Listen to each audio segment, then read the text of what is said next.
ভারত বনাম বাংলাদেশে T twenty series সময়সূচি, ভেন্যু ও স্টেডিয়াম। টি-টোয়েন্টি আন্তর্জাতিক সিরিজ চলাকালীন ভারত বনাম বাংলাদেশের লাইভ ম্যাচটি সন্ধ্যা 7টার সময় চালু হবে।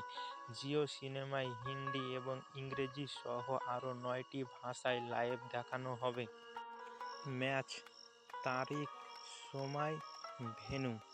প্রথম ম্যাচ 6 অক্টোবর সন্ধে 7টার সময় new Madhavrao Scindia cricket stadium, Gwalior. দ্বিতীয় ম্যাচ 9 অক্টোবর সন্ধে 7টার সময়।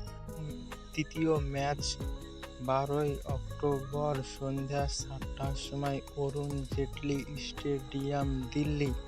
ভারতের squad: Suryakumar Yadav, Abhishek Sharma, Sanju Samson, wicket keeper batsman Rinku Singh, Hardik Pandya, Riyan Parag, Nitish Reddy, Shivam Dube, Washington Sundar, Ravi Bishnoi, Varun Chakravarthy, Jitesh Sharma, Arshdeep Singh, Harshit Rana, Mayank Yadav fast bowler, new add.